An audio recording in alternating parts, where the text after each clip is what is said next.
ChatGPT sau đã có AI đây na profile Facebook rồi xí na profile YouTube to YouTube profile có giống câu ya nếu vấn đề nó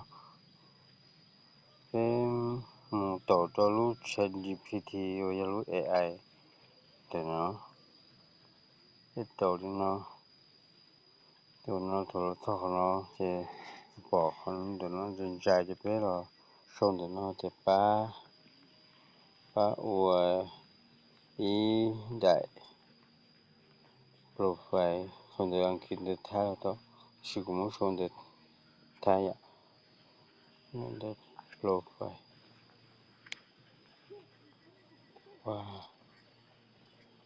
profile okay profile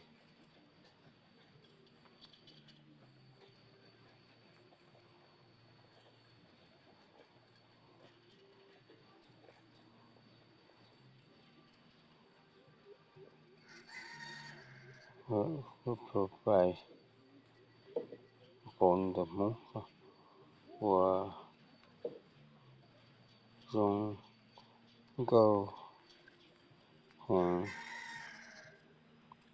trao cú thì phải xuống để tay nó lâu này chứ cái là tổn để mua một cái xéo nó tổn nó chứ cái tổn này chỉ tao rồi cái mà đi làm download này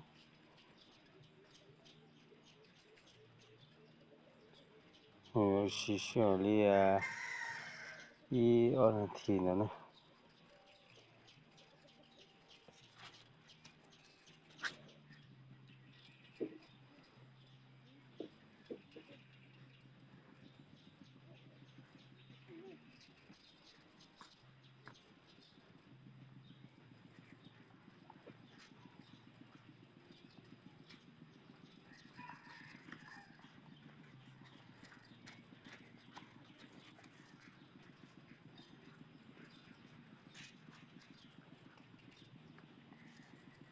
dùng nó chế chỉ tao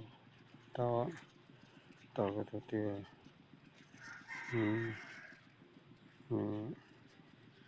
tạo chế thì tao